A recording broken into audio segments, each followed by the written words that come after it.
DHS सार्वजनिक आरोग्य विभाग भरती रिलेटेड एक खूप महत्त्वाचा अपडेट आलेला आहे. आज दिनांक 10 तारखेला एक लेटर आलेलं आहे ज्याच्यामध्ये नव्यानं पदभरती प्रक्रिया आयोजित करण्यात आलेली आहे. आता याच्यामध्ये एक्झाम TCS घेणार की MPSC घेणार बघू. DHSची सध्या प्रोसेस खूप फास्ट चालू आहे. डेली काही ना काही लेटर येत आहेत. मी डेली जे काही अपडेट येईल तुम्हाला इन्फॉर्म करता येईल. बघा हे आजचं लेटर आहे DHSचं दिनांक 10 तारखेचं.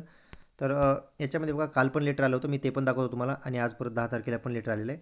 तर हे लेटर बघा कोणाला लिहिलेलं आहे, जे प्रधान सचिव आहेत आपले माननीय सार्वजनिक आरोग्य विभागाचे यांचे. याच्यात विषय काय की आपली ग्रुप C आणि D नव्याने पदभरती प्रक्रिया आयोजित करण्याबाबत, जी आता नवीन DHS येणार आहे, तर त्या DHS रिलेटेड नवीन पदभरती प्रक्रिया आयोजित करण्याबाबत आता याच्यामध्ये त्यांनी काही सामान्य प्रशासन विभागाचे वगैरे आयुक्ताचे ते पत्र संदर्भासाठी दिलेले आहेत. तर मी तुम्हाला शॉर्टमध्ये एक्सप्लेन करतो. मोठं PDF आहे, जे इम्पॉर्टंट पॉईंट आहे ते बघा. याच्यामध्ये त्यांनी सांगितलं की सगळ्यात पहिलं बघा, वरील विषयाच्या अनुषंगाने सार्वजनिक आरोग्य विभागात जी आपली 2023ची DHS झाली होती, 2023ची DHSमध्ये गट क आणि ड संवर्गाचीच बघा 10,949 पदाची जाहिरात निघाली होती टोटल ग्रुप C आणि Dची मिळून. त्यापैकी गट क संवर्गाचे 6,046 पदं आणि गट डचे 3,519 असे एकूण 9,565 पदं हे भरली गेलेली आहेत. आता हे 9,565 पदं कधी भरली? 2023च्या DHSमधून. ठीक आहे. त्याच्यानंतर आत्ता सध्याच्या कंडिशनला आता विभागाच्या गट क संवर्गाचे सरळ सेवेच्या कोट्यातील, म्हणजे जे एक्झाम थ्रू सरळ सेवेनं परमनंट पदं भरायचे तेवाले 4,476 गट कचे आणि गट ड संवर्गाचे सरळ सेवेच्या कोट्यातील 2,465 पदं, असं एकूण 6,941 पदं हे आत्ताच्या कंडिशनला रिक्त आहेत DHSमध्ये. ठीक आहे. याच्यामध्ये बघा 2023च्या DHSमध्ये 9,565 पदं हे भरली गेली, तरी पण आणखी पण आत्ता 6,941 पदं हे DHSमध्ये आणखीन पण व्हॅकंट आहेत. त्याच्यानंतर नेक्स्ट आता याच्यामध्ये त्यांनी एक संदर्भ आणखीन दिलेला आहे की याच्या आधी बघा आपण DMER MPSCकडे गेली वगैरे त्यावेळेस आपण व्हिडिओ बनवले होते. त्याच्यामध्ये कोणते कोणते विभागानं कोणत्या कोणत्या कॅडरचं MPSCकडे गेलेलं आहे ते होतं. तर तोच ह्याच्यामध्ये पण त्यांनी संदर्भ दिलेला आहे की हे संदर्भ वगैरे दिलेले आहेत. त्याच्यामध्ये महाराष्ट्र लोकसेवा आयोगामार्फत पदभरतीचा प्रस्ताव सादर करण्यात आला होता. सदर पदभरती प्रस्ताव सुधारित करून ठीक आहे आयुक्तांतर्गत गट क संवर्गाची पदे महाराष्ट्र लोकसेवा आयोगामार्फत म्हणजे MPSC मार्फत भरण्याचा प्रस्ताव, सेवाप्रवेशाबाबतची माहिती, सुधारित प्रस्ताव हे सादर करण्यात आलेला आहे. आता याच्यामध्ये सर्व सुधारणा करून पण सामान्य प्रशासन विभाग याच्यामध्ये प्रक्रिया सुसूत्रीकरण व सुधारणा केलेली असून त्यामध्ये इतर सर्व विभागाचा समावेश आहे, परंतु आपले सार्वजनिक आरोग्य विभागाचा समावेश असल्याचे दिसून येत नाही. म्हणजे DHSचं आपण जे लास्ट टाईम व्हिडिओ बनवला होता की MPSC DMER ही आता MPSCकडे गेली, तो व्हिडिओ बनवला होता कोणते कोणते कॅडर MPSCकडे गेले, पण त्यावेळेस पण सांगितलं होतं की याच्यामध्ये DHSचा कुठंच उल्लेख नव्हता. सार्वजनिक आरोग्य विभागाचा त्या PDFमध्ये किंवा त्या लेटरमध्ये कुठेही उल्लेख नव्हता. तर तोच संदर्भ दिला यांनी याच्यामध्ये की त्याच्यामध्ये कुठंही परंतु आपले सार्वजनिक आरोग्य विभागाचा समावेश असल्याचं दिसून येत नाही त्या PDFमध्ये, की ज्याच्यामुळे ऑफिशियली DHS ही MPSCकडे गेली असं त्याच्यामध्ये कुठेही उल्लेख नाही. त्याच्यानंतर आणखी नेक्स्ट त्यांनी काय सांगितलं आहे की बघा सार्वजनिक आरोग्य विभागामध्ये आता जे रिसेंटली मी त्याच्यावर पण व्हिडिओ बनवला होता की जे आपले NHMमधले जे कंत्राटी तत्वावर जे कर्मचारी होते त्याच्यातले 15,010 कर्मचाऱ्यांना एक वेळची विशेष बाब म्हणून अधिसंख्य पदे निर्माण करून त्यांना परमनंट केले. जे NHMचे 15,010 कर्मचारी हे आता सध्या आपण बघितलं की परमनंट केलेले आहेत. तर मी त्यावेळेस पण व्हिडिओ बनवला होता, त्यावेळेस मी सांगितलं होतं की हे अधिसंख्य पदं आहेत. अधिसंख्य पदं असले म्हणजे त्यांचा भरतीवर परिणाम होत नाही. ते अधिसंख्य पदं म्हणजे ते तात्पुरत्या स्वरूपात तयार केलेले असतात की ते कॅन्डिडेट जोपर्यंत आहेत तोपर्यंत ते पद राहील. जसे ते रिटायर होऊन जातील वगैरे तसं तसं ते पद हे लुप्त होऊन जाणार किंवा ते नामशेष होणार पद. पण याच्यामध्ये सरळ सेवेच्या पदावर काही परिणाम होत नाही. जे परमनंटचे पद आहेत त्याच्यावर काही परिणाम होत नाही, मी त्यावेळेस पण सांगितलं होतं. तर तोच संदर्भ त्यांनी इथं दिलेला आहे की 10,050 हे NHMचे कर्मचारी एक वेळची बाब म्हणून जरी परमनंट केले असले तरी त्यांना सदर पदे ही जाहिरातीत द्वारे पदभरती प्रक्रियेत येत नाहीत. क्लिअरली त्यांनी सांगितलं की ते पदं याच्यामध्ये काउंट केले जाऊ शकत नाहीत. त्याच्यामुळं ते पदं वेगळीकडे राहिले. ठीक आहे. त्याचा या भरतीवर काही परिणाम होणार नाही. त्याच्यानंतर नेक्स्ट त्याच्यानंतर आणखीन एक लेटर आलं होतं की ज्याच्यामध्ये बघा 50% किंवा त्याच्यापेक्षा अधिक बांधकाम पूर्ण झालेले नवनिर्मित जे आपले DHSचे हॉस्पिटल आहेत, जे नव्यानं तयार केलेले हॉस्पिटल ज्यांचं 50%पेक्षा जास्त काम झालेलं आहे आणि जे श्रेणीवर्धित केलेले आहेत अपग्रेड झालेले हॉस्पिटल असे 259 याच्यावर पण आपण डिटेल व्हिडिओ बनला होता. तर त्यावेळेस पण सांगितलं होतं की नवीन पदं निर्माण झालेली आहेत तिथं, काही आणखीन व्हॅकन्सी वाढल्यात. आता नवीन हॉस्पिटल झाले किंवा अपग्रेड केलं, श्रेणीवर्धित केलं तर ते नव्यानं पदं निर्माण करावं लागतील, आणखीन स्टाफची गरज पडेल.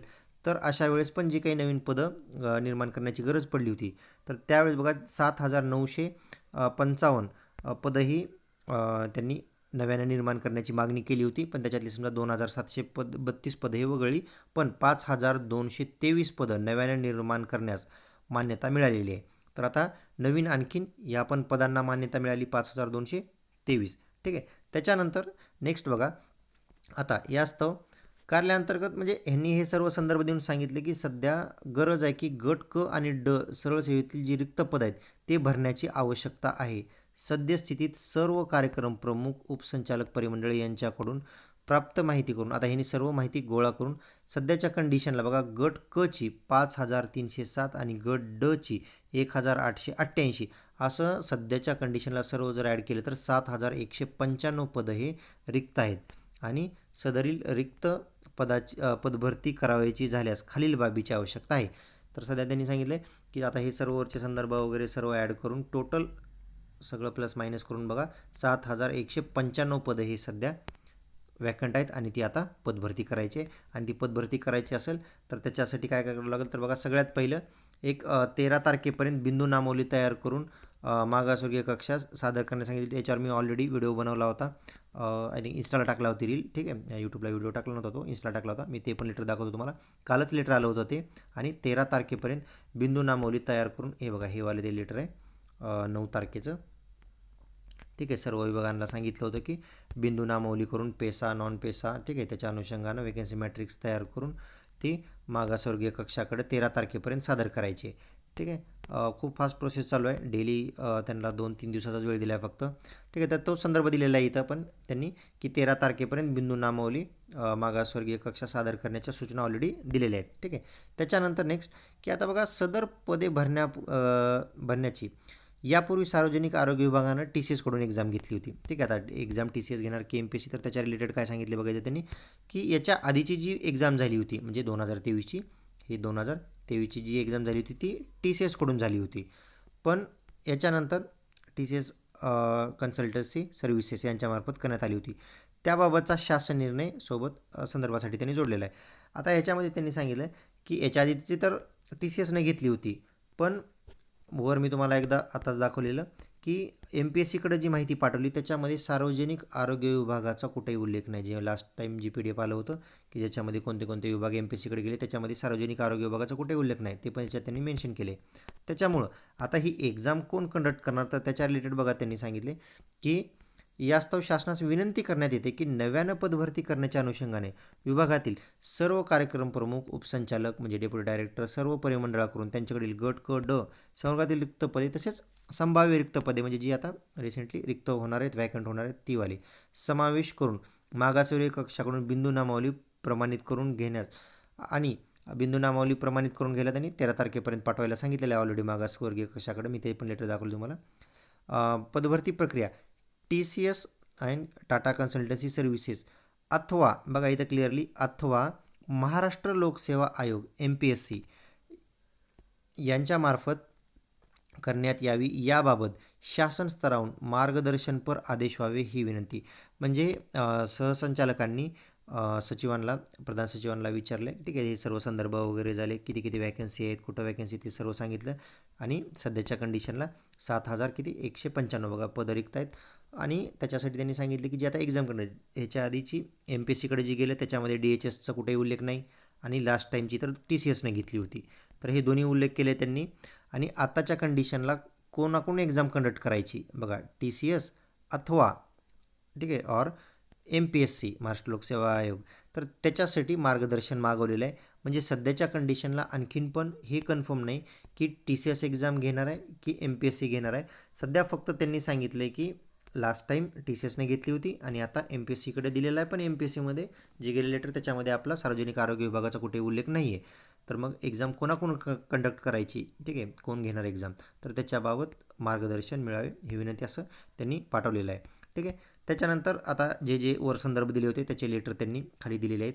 आता याच्यामध्ये बघा, हे ह्याच्या आधीचं कंपनी निश्चित करण्यासाठी जी कमिटी बनवते त्याचं लेटर आहे.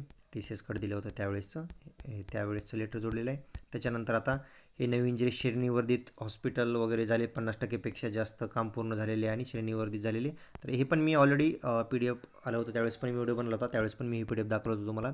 तर याच्यामध्ये बघा की कुठं कुठं किती नव्यानं पद निर्मिती झालेली आहे बघा, याच्यामध्ये डिटेलमध्ये दिलेलं आहे. प्रत्येक हॉस्पिटलचं नाव, कुठे कोणतं पद, किती पदं निर्माण झाले ते सर्व डिटेलमध्ये दिलेलं आहे. तर ते पण ह्यांनी याच्यामध्ये अटॅच केलेलं आहे माहितीसाठी.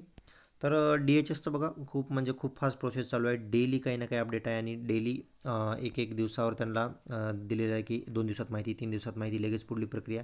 तर खूप फास्ट DHSची प्रोसेस चालू आहे. तर लवकरच DHSची जाहिरात येईल आणि याच्यामध्ये MPSC घेणार की TCS घेणार तर त्याच्या रिलेटेड आता मार्गदर्शन मागवलेलं आहे. तर ते पण आता क्लिअर होऊन जाईल किंवा TCS एक्झाम घेणार की MPSC. तर जे काही अपडेट येईल मी तुम्हाला इन्फॉर्म करेन. बाकी याच्यामध्ये तुमचे काही डाऊट असतील तर कमेंट सेक्शनमध्ये ॲड करा किंवा डिस्क्रिप्शनमध्ये ग्रुपची लिंक आहे तिथे जॉईन करून विचारू शकता. ठीक आहे. आणि हे PDF पण मी ग्रुपवर टाकलेले तिथे तुम्हाला हे डिटेलमध्ये बघता येईल.